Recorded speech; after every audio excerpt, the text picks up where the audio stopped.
ሰላም ጤና ይስጥልኝ የተወዳጁ ቤተሰቦች የዕለቱን የሀገር ውስጥና የባህር ማዶ መረጃዎችን ይዤላችሁ መጥቻለሁ።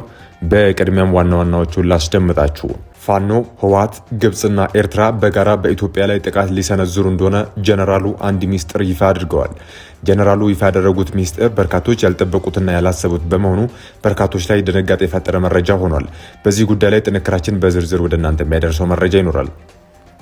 በሌላኛው መረጃችን ሌላኛው የኤርትራ እስር ቤት በድጋሚ ባዶ ሆኗል። በቅርቡ በፌዴራል ፖሊስና በአዲስ አበባ ፖሊስ አማካኝነት በቁጥጥር ስር ውለው ከነበሩ ቲክቶከሮች የተወሰኑ ቲክቶከሮች ከእስር ቤት መለቀቃቸው ተሰምቷል። በዚህ ጉዳይ ላይ የትኞቹ ቲክቶከሮች ተለቀቁ፣ እንዴትስ ተለቀቁ የሚለውን መረጃ በዝርዝር ወደ እናንተ አደርሳለሁ። መረጃዎቹን በዝርዝር ላስደምጣችሁ። ለዩቲዩብ ቻናላችን አዲስ ሆናችሁ የዩቲዩብ ቻናላችንን ሰብስክራይብ በማድረግ ቪዲዮውን ላይክ በማድረግ ጀምሩ። መረጃውን በዝርዝር ላስደምጣችሁ፣ እንከታተለው። ፋኖ፣ ህወሓት፣ ግብጽና ኤርትራ በጋራ ሊያጠቁ ነው ሲሉ ጀነራሉ አንድ ያልተጠበቀ መረጃ ይፋ አድርገዋል። ከሰሞኑ በምዕራብ ጎጃም ዞን ህዝባዊ ውይይት ተደርጓል። በዚህ ስብሰባ ላይ የምስራቅ እዝ አዛዥ ጀነራል መሐመድ ተሰማ የተገኙ ሲሆን አስገራሚ ንግግርም አድርገዋል። ጀነራሉ በሁሉም አቅጣጫ ኢትዮጵያን ሊወጉ ተስማምተዋል ብለዋል። ከዚህ ቀደም ኢትዮጵያ ከውጭ ኃይሎች የገጠማትን ወረራ እንዴት እንደቀለበሰችና የኢትዮጵያ ታሪካዊ ጠላቶች ከኢትዮጵያ ምን እንደሚፈልጉ በሰፊው ያብራሩት ጀነራሉ በፋሺስት ወረራ ጊዜ በውስጥ ያሉ የኢትዮጵያ የፖለቲካ ኃይሎች የገጠማቸውን የውጭ ኃይል በጋራ ሆነው መክተዋል። የአሁኖቹ ተቃዋሚዎች ግን ባንዳ ሆነዋል፣ ሰፊ ድጋፍም አግኝተዋል ሲሉ ታጣቂዎቹ ያላቸው ድጋፍ ጥቂት የማይባል እንደሆነ ጠቅሰዋል። የፋኖ ታጣቂዎች ጸረ አማራና ጸረ ኢትዮጵያ ናቸው ሲሉ የሚቀጥሉት ጀነራሉ የአገርን ሉዓላዊነት ለባዕድ አሳልፈው የሚሰጡ ናቸው በማለት ከባድ ውንጀላን አቅርበዋል። እንዲህ ሲሉም ይቀጥላሉ። እነዚህ ታጣቂዎች ከግብጽ ከኤርትራና ከህወሓት ጋር ተወያይተው የጋራ ሰነድ አዘጋጅተዋል። በሰነዱም ላይ ኢትዮጵያን በሁሉም አቅጣጫ እንውጋት እያሉ ነው። መሬት ላይ ያለው እውነታ ግን እነዚህ ኃይሎች በዋሉበት እንኳን እያደሩ አይደለም።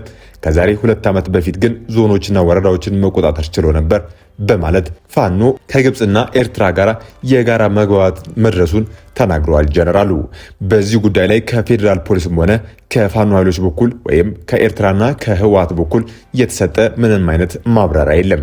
ሌላኛው የኤርትራ እስር ቤት በድጋሚ ባዶ ሆኗል። የኤርትራ መንግስት በአገሪቱ ውስጥ እውቅና ከተሰጣቸው የክርስትና እምነት አብያተ ክርስቲያናት ውጪ አባል በመሆናቸው ለዓመታት ታስረው የቆዩ ወደ 98 የሚጠጉ ሰዎችን መልቀቁን ምንጮች ገልጸዋል። መንግስት እነዚህን ከእምነት እንቅስቃሴዎች ጋር ለዓመታት ካለፍርድ ቤት ውሳኔ በእስር ቤት ያቆያቸው እስረኞች የፈታው ባለፈው ሳምንት መሆኑን በሀገር ውስጥና በውጭ ያሉ ገልጸዋል።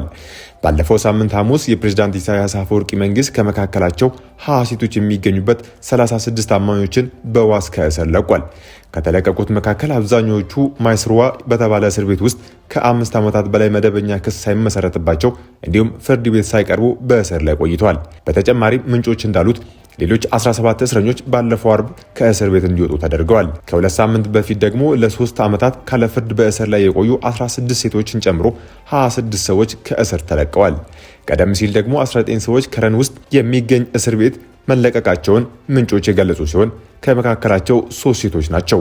የኤርትራ መንግስት በሃይማኖታቸው ምክንያት ለዓመታት ያለ ፍርድ በእስር ላይ የቆዩትን ሰዎች የፈታበት ምክንያት ያልታወቀ ሲሆን ይህንን የእስረኞች መፈታት በተመለከተ በይፋ ያለው ነገር የለም። የሰብአዊ መብት ተቆርቋሪ ድርጅቶች እንደሚሉት በርካታ በመንግስት ያልተመዘገቡ አብያተ ክርስቲያናት መሪዎች ካለ ፍርድ 2 አስርት ዓመታት ለሚጠጉ ጊዜ በእስር ላይ ይገኛሉ።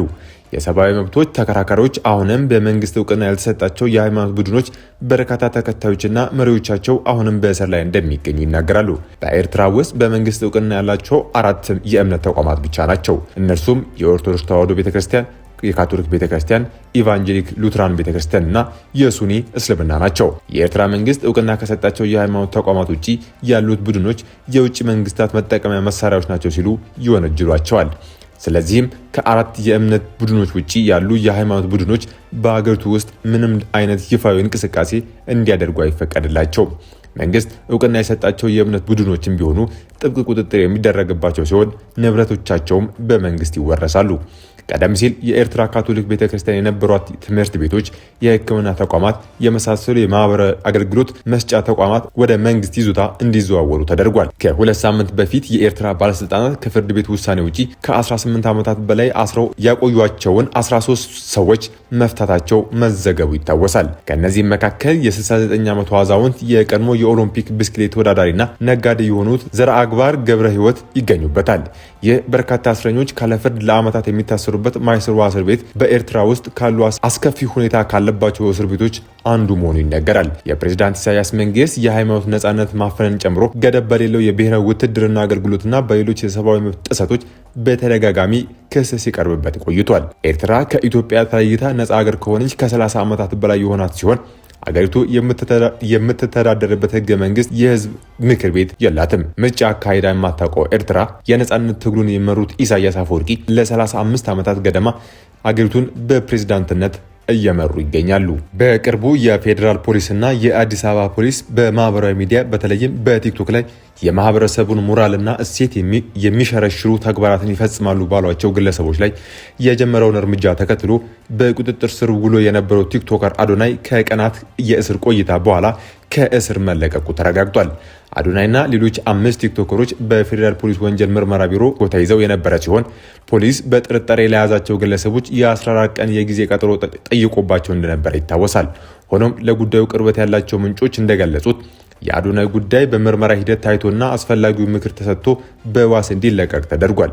ከእስር የመለቀቁ ሂደት ከቅርብ ቀናት ወዲህ እየተነሳ ካለው ጉዳይ በሽምግልናና በምክር የመፍታት አዝማሚያ ጋር የተያያዘ መሆኑ ተገምቷል። ከዚህ ቀደም በተመሳሳይ ጉዳይ ተይዞ የነበሩ አንዳንድ ግለሰቦች ይዞቶቻቸውን በማስተካከልና ይቅርታ በመጠየቅ እንዲሁም የማህበረሰቡን መልካም ሴቶች የማስተዋወቁ ስራቸውን ለመስራት በመስማማት ከክስ ነፃ ሲሆኑ እንደነበረ ከዚህ ቀደም በሌላኛዋ ቲክቶከር ጃኒ ላይ የደረሰው የድሬዳዋ ክስተት ማሳያ ነው። የአዶናይ መለቀቅ ተመሳሳይ ሂደት የተከተለ ሊሆን እንደሚችል አስተያየት ሰጪዎች ገልጸዋል።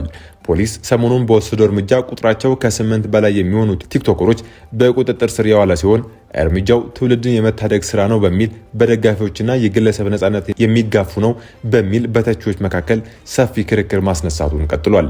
አዶናይ ከእስር መለቀቁን ተከትሎ በማህበራዊ ሚዲያ ገጾቹ ላይ እስካሁን በይፋ ያሰፈረው ነገር የለም። የዕለቱ የሀገር ውስጥና የባህር ማዶ መረጃዎቻችን እነዚህ ይመስሉ ነበር። በሌላ ጉዳይ እስክንገናኝ ሰናይ ጊዜ